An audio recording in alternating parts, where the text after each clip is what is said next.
미국 이야기 들어가겠습니다. 집중하세요. 집중 안 하면 놓쳐요. 국제 정세는 형님들이 집중 안 하고 대충 걸러들으면은 어디 가서 바보 소리 듣기 딱 좋아요. 그러니까 국내야 그렇다 치더라도 워낙 선동하는 사람들이 많으니까. 김해공항 배경으로 올렸던 흑백 사진이죠. 제가 여기 쭉 써놓은 나라가 있습니다. 네팔, 베네수엘라, 파나마, 마다가스카르, 이란, 쿠바. 이 나라의 공통점이 뭘까요? 바로 중국이죠. 중국 자본이 들어간 나라들. 그나마 좀 유식하게 이야기를 하면 1대1로의 손을 잡은 사람. 바로 머니입니다. 머니. 돈. 자, 네팔도 중국으로부터 돈을 받았죠. 그래서 부정부패에 분노한 청년들이 들고 일어났어요. 자, 네팔 그 폭동을 많은 분들이 좌파를 잡기 위해서 들고 일어났다라고 생각하시는 분들도 많고 그렇게 선동하신 분들도 많아요. 그냥 형님들 그렇게 알고 계시면 됩니다. 그렇지만 진실은 뭐다? 네팔 국민들은 좌파 우파에 대한 개념이 크게 없습니다. 아직까지 우리나라 한 70년대 정도 수준밖에 안 돼요. 정치를 바라보는 눈이. 국민들이 정치에 관심이 없어요. 그러면은 네팔에서는 왜 청년들이 들고 일어났나? 바로 부정부패 때문입니다. 그 부정부패를 한 정당이 그리고 집권하고 있는 정당이 우리나라로 치면은 좌파 정당일 뿐이에요. 얘네들은 오히려 중국 머니가 들어와서 네팔이 조금 더 살기 좋아졌고 옛날보다는 지금이 더 살기 좋아졌다는 거는 네팔 국민들이 다 동의하고 있습니다. 그렇다면 네팔 국민들은 왜 눈가리가 뒤집어졌냐? 바로 민주당 집권하고 있는 정당인 민주당 성향, 즉 좌파 성향의 정치인들이 중국으로부터 어마어마한 돈을 받고 자기 나라에서 있을 토목 사업이나 이런 여러 가지 개발 사업을 중국에 몰아주고 그리고 이 공사들이 전부 부실공사가 되고 개판 5분 전이었기 때문에 청년들이 분노하고 있는 과정에 네팔 정치인들이 중국으로부터 어마어마한 뇌물을 받았다는 게 알려지면서 청년들이 들고 일어난 겁니다. 자, 그게 네팔의 폭동이 일어난 가장 근본적인 이유입니다. 자, 그 다음 베네수엘라. 형님들 좀 놀라지 마세요. 이게 우리나라하고 정서가 달라서 그래요. 자, 베네수엘라도 좌파 우파의 문제가 아니었어요. 응? 우리가 지금 생각할 때는 자, 베네수엘라도 우리나라 같이 극한의 좌파 우파에 대한 이 거부감이 크게 안 많습니다. 우리들 형님들 지금 이 관점에서는 이해가 잘 안 가죠. 그러니까 우리나라 같이 이렇게 정치에 민감한 민족이 별로 없어요. 좌파 우파라는 개념이 아니야. 얘들은 정책을 가지고 이야기하거든요. 그러면은 잘 보세요. 정치 참여도가 그렇게 높지가 않습니다. 그런데 베네수엘라 역시 좌파가 집권을 하고 그리고 무슨 문제가 생겼냐면 독재가 일어났어요. 처음에는 연성 독재로 시작을 했고요. 그리고 부정선거를 하게 되고 그리고 계속해서 독재가 시작이 되는 겁니다. 그리고 그 독재를 함에 있어서 잘못된 정책으로 인해서 베네수엘라의 화폐 가치가 급락하다 보니까 돈을 찍어서 주식 시장에 투자해서 주식을 끌어올렸죠. 우리나라로 치면 지금 이재명이 하고 있는 거하고 똑같은 짓을 한 겁니다. 그러니까 이재명이 베네수엘라를 그대로 벤치마크하고 있어요. 화폐 가치가 떨어지는 속도와 주식이 오르는 속도가 비슷하면은 관계가 없어요. 왜냐면은 내 자금이 보존이 되니까. 그런데 주식이 10%가 오르면은 화폐 가치는 20%가 떨어지는 이런 현상이 생기다 보니까 나중에 주식으로 돈을 벌어도 결국은 쓰레기가 된 거예요. 그걸 만든 놈이 마두로였고 그 마두로가 좌파 성향이었고 그 마두로가 중국에 엄청난 뒷거래가 있었다. 곧 이제 미국에서 밝혀지겠지만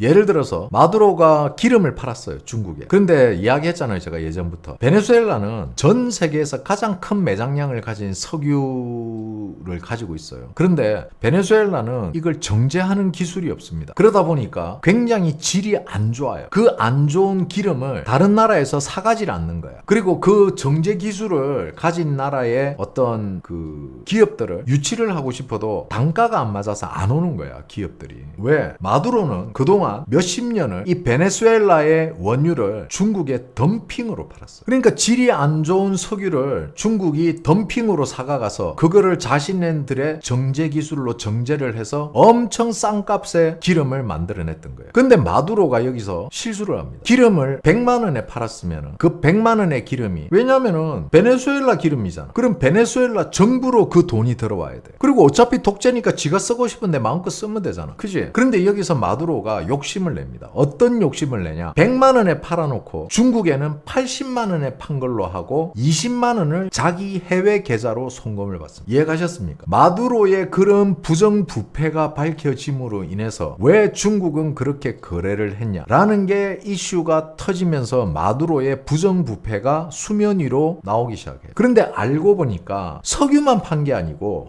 마약도 파는 거예요. 마약도 팔다 보니까 마약 사업으로 벌어들인 돈은 마두로가 그 마약 사업과 연관된 공직에 있는 공무원들에게 그 마약 판매한 대금의 일부를 뇌물로 주고 정부 요직에 있는 사람들을 전부 입을 막아버린 거죠. 그런데 이게 재밌는 게 형님들, 그러면은 베네수엘라에 엄청 마약 생산 기지가 있어야 되잖아. 근데 없어. 너무 재밌는 거는 베네수엘라는 대규모 마약 공장이 없습니다. 근데 엄청난 양의 마약을 수출을 하죠. 바로 중국에서 유조선에 마약을 싣고 펜을 싣고 베네수엘라로 와서 그 펜을 내려주고 그 유조선에 기름을 실어서 갔습니다. 이러니까 힘들게 마약을 만들 필요도 없고 기름 싸게 주니까 중국에 마약도 좀 싼 값에 가져오고, 이걸 미국은 다 알고 있었습니다. 그리고 중국은 그 많은 마약들을 미국에 뿌리기 시작합니다. 근데 중국이 미국에 어떻게 뿌리느냐? 중국에서 미국으로 가져가는 게 아니고 중국에서 전 세계로 뿌립니다. 그리고 전 세계에 흩어진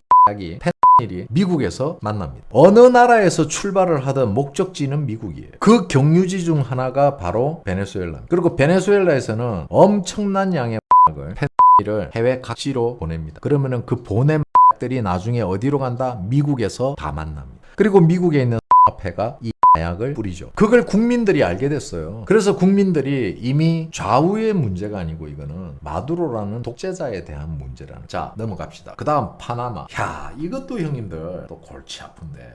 파나마도 역시 좌파 성향의 대통령이 됐죠. 그리고 파나마는 연간 미국으로부터 천문학적인 돈을 슈킹해왔어. 사실 파나마는 그 파나마 운하를 건설해 준 데가 미국이에요. 그래서 미국은 평생 무료로 통과해도 될 정도예요. 왜? 미국이 필요해서 만드는 거거든. 근데 미국은 야, 그래도 임마 우리가 그러면 되냐? 너희도 이런 길을 만들었으면은 너희도 발전을 하고 너희도 잘 살아야지. 우리나라도 통행료 낼 게 해가지고 미국은 진짜 파나마를 위해서 통행료도 내고 그리고 그 파나마 운하를 기증을 했어요. 그런데 이 파나마 대통령이 그렇게 해서 엄청난 이득을 보고 있단 말이야. 왜냐면은 그 파나마 운하를 통과하는 배의 한 40%가 미국 배란 말이야. 그러면은 그 40%가 공돈으로 들어오는 돈이야. 그런데 중국이 파나마 대통령에게 정말 달콤한 제안을 합니다. 야, 우리가 쭉 이래갖고 아프리카까지 1대1로라는 사업을 하고 있는데 너네 나라에 우리가 투자를 좀 했으면 좋겠는데. 물론 뭐 이자는 그렇게 높게 안 받을 거야. 돈 필요하면은 언제든지 이야기. 싼 값에 우리가 투자를 해줄게. 나중에 안 갚아도 돼. 일단 필요하면 이야기해. 근데 파나마 운하는 오래되다 보니까 끊임없이 유지 보수비가 됩니다. 그래서 파나마 운하 유지 보수비가 좀 필요한데, 왜냐면은 정부 돈 쓰려니까 아깝고 중국이 공짜로 투자한다니까 좋아. 근데 정부의 돈이 그렇게 많지도 않아. 그러면은 이참에 중국 돈 받아서 파나마 운하 싹 정비 한번 하면 좋겠다. 이래서 중국에서 엄청난 돈을 받습니다. 근데 그 돈의 무게는 파나마 운하였어. 네가 만약에 이 돈 회수는 우리가 한 10년 후에 하게. 뭐 지금 당장 안 줘도 되고 한 10년 후에 어차피 네가 그때까지 대통령이 아니고 다음 대통령이 뭐 뒤집어 쓰겠지. 10년 후에 요거 우리가 회수할게. 그때 만약에 회수 못하면은 이건 그냥 형식적으로 적는 거야. 어차피 이거는 뭐 그 정도 돈 없어 너네들. 그러니까 그때 되면 파나마 운하 운영권을 우리 중국에게 넘긴다. 그거 하나 쓰자. 형식적인 거니까. 그렇게 해서 그걸 받아갑니다. 중국. 그리고 이 사실이 바이든 때 알려집니다. 그런데 바이든은 그리고 미국 민주당은 입을 닫아버렸어요. 자, 중국이 파나마 운하를 먹어버리면 어떻게 됩니까? 모든 무역을 중국이 통제를 할 수가 있어요. 자기 나라에 친화적인 않은 나라는 통과를 거부시키고, 그래서 2달씩 석 달씩 삥 둘러서 댕기게 만들어버리고, 자기 나라와 친하고 자기 1대1로 사업에 함께하고 중국에게 살살 기는 삽살개 같은 애들에게는 길을 열어주고, 중국이 노리던 게 그거였어요. 무역에 그렇지 대빵을 하는 거였어. 주도권을 잡는. 그 무역의 주도권을 잡으려고 중국이 작업을 했는데 아뿔싸 트럼프가 대통령이 돼버렸네. 부정선거도 안 먹혔네. 큰일 났다. 트럼프가 대통령이 되고 나서 가장 먼저 한 게 뭡니까? 바로 파나마 운하, 즉 세계 무역의 주도권을 쥐려고 하는 중국부터 두드러 깨버렸죠. 그래서 트럼프가 가장 먼저 파나마를 건드린 이유가 바로 그거였어요. 언론에는 알려지지 않았지만 트럼프가 직접 한 말이라 그럽니다. 만약에 파나마 대통령이 우리 의견을 수렴하지 않으면은 파나마 운하 폭파시켜버리라고. 그래서 파나마 대통령이 아 뜨거 하면서 알겠어. 그래서 뒤늦게 수습을 했는데 수습을 하려고 하니 중국이 야, 뭔 소리 하노? 계약서 썼잖아. 이렇게 돼버린 거야. 그래서 미국이 개입한 거예요. 미국이 개입하고 파나마 운하는 깨끗하게 정리가 됐습니다. 그리고 미국이 중국이 투자한 만큼의 투자 금액을 파나마에 투자를 해줬어요. 그리고 그 돈으로 중국 돈을 갚았습니다. 깨끗하게 정리됐어요. 자, 그 다음 마다가스카르. 여기가 우리랑 좀 흡사해요. 마다가스카르가 우리나라하고 좀 비슷해요. 형님들 관점에서 보면은 굉장히 유사합니다. 이 마다가스카르가 의외로 뭐 그렇게 선진국은 아닌데 후진국인데 정치 성향이 우리나라와 비슷합니다. 비슷한데 정치 지형도 비슷해요. 그 정치 지형이 뭐냐? 바로 좌파와 우파가 나뉘어져 있는 정당인데 좌파 우파가 다 친중이에요. 놀랍지 않습니까?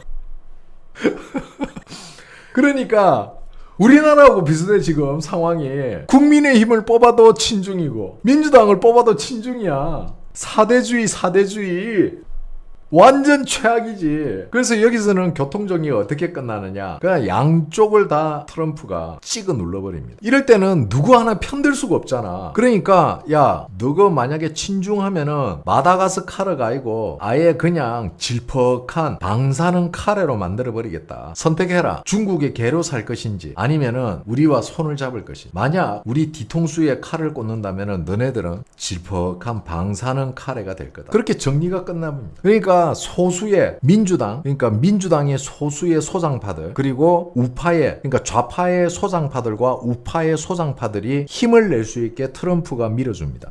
이 소장파들이 다 반중이었거든요. 그래서 친중 정치인들이 싹 제거가 되고 이 반중 정치인들이 많이 늘어나게 되죠. 트럼프가 미국이 힘으로 찍어 눌러버린 거예요. 형님들, 힘의 지배에서 뭐 힘의 지배가 뭐 힘이 있다고 다 되냐 뭐 이런 소리 하는데 힘이 있으면 다 됩니다. 그리고 그 힘으로 해결한 대표적인 예가 바로 이란이죠. 자, 이란.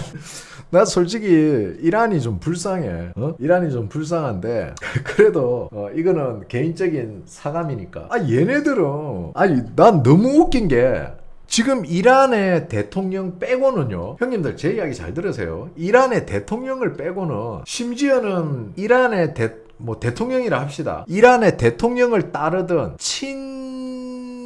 대통령파들, 이 사람들까지 지금 등을 돌렸어. 그러니까 쉽게 말하면은 이란의 정치인들은 전혀 다른 이야기를 하고 있는데 이 대통령이란 놈이 계속 헛소리를 하는 거야. 미치고 환장하는 거지. 이거 지금 또 처맞게 생겼어요. 그러니까 지금 이란 정치인들이 성명문을 냈어요, 미국에. 우리는 저런 생각 안 한다고. 저거 망구 제 생각이라고. 우리는 거기에 동조 안 한다고. 우리는 우리 시민들이 어떠한 희생이 생겼어도 안 된다 생각하고 우리는 따르지 않는다고. 근데 쟤가 자꾸 그렇게 설레발을 치네? 하면서 트럼프한테 일름보를 해버렸어. 그래놓고 이 새끼가 뭔 짓을 하냐면은 푸틴한테 전화해가지고 야, 자리 하나만 알아봐줘. 그렇게 된 거야. 형님들이, 제가 이야기하잖아요. 형님들 지금 러시아가 뭔 힘이 있어. 아니에요. 형님들 러시아 무시하지 마세요. 트럼프가 이라서 가만히 있는 게 아니라니까. 형님들, 이거 잠깐만. 그 다음에 쿠바는 이번에 베네수엘라 때문에 정리됐죠. 완벽하게. 우리 공산당이 잘못했습니다. 사과 받았죠. 그리고 쿠바는 지금 아마 공산당에 대한 제재가 쿠바 정부에서 지금 많이 이루어지고 있어요. 그래서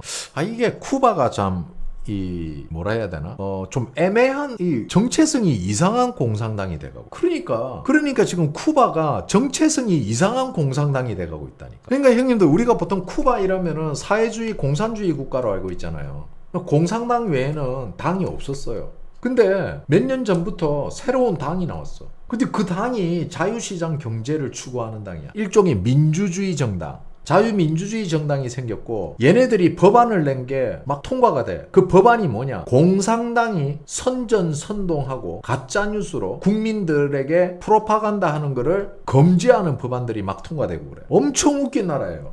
이상한 나라라니까. 그러니까 얘들은, 내가 볼 때 얘들은 있잖아, 이 이념이란 걸 몰라. 옛날부터 공산당이었으니까 그냥 공산당이 맞다고 생각하는 것 같아. 그러니까 쿠바는 지금 형님들 가만 보면은 어떤 그 정체성 있는 공산당이 아니에요. 이미 쿠바는 하이브리드 공산당으로 변질됐어요. 그리고 미국이 쿠바를 야 너네들 그쯤 됐으면은 이제 우리하고 손 한번 잡아볼까? 우리 엉디 밑으로 들어오는 게 어때? 미국이 공산당 사회주의 국가와 수교를 맺으려고 전 세계에 단 한 번도 없었던 공산당이 어떻게 보면 당 이름만 공산당 역대급 변종이 태어난 거지. 그 다음에 한국에 대해서 형님들 제가 팩트로 때려박아 드릴 테니까 한국인 관점에서는 정확하게 보질 못합니다. 그래서 저는 미국 형님들 관점으로 대한민국을 분석해 드릴게요. 자, 그렇다면은 그동안 많은 나라를 보셨죠. 한국이 지금의 쿠바와 비슷합니다. 미국 입장에서. 왜? 한국은 중국한테도 셰셰, 미국한테도 땡큐. 이게 한국의 스탠스예요. 형님들이 이제 정치에 눈을 떴기 때문에 형님들은 모르지만은 대한민국은 오래전부터 좌우 가릴 것 없이 미국과 중국의 양다리를 걸치고 있었습니다. 이게 형님들 좋은 표현을 쓰자면은 중국과 미국의 장점만 따먹고 우리가 이득을 보는 거라고 말은 하지만 사실상 개 양아치 짓이지. 이거 완전 양아치 짓이에요. 이게 중국에서 볼 때 한국을 잘 보는 게 아니야. 아, 이 새끼들 일하다가 또 미국 미국 엉디 뒤에 숨을 건데. 미국 입장에서는 아, 이 새끼들 또 우리가 한 소리 하면은 또 중국한테 쪼로록 쫓아가서 일름보 할 건데. 한국은 그런 나라예요. 이게 팩트예요. 이게 팩트라고. 우리나라에 사는 우리나라 국민들이 볼 때는 중국과 미국의 사이에 끼어 있다고 생각하지만 아니에요. 얼마든지 중국과 단절하고 미국과의 손잡고 미국과 갈 수 있는 나라인데도 그렇게 안 해요. 왜? 머니, 돈. 바로 차이나 머니의 위력이 그 정도로 강합니다. 그래서 제가 옛날부터 저뿐만이 아니에요. 옛날부터 이 외교, 국제 정세를 좀 아시는 분들은 옛날부터 우리나라에 그런 말이 있었어요. 정치인 새끼들은 돈만 주면 나라도 팔아먹는다고. 그게 바로 중국 걸 두고 한 이야기였습니다.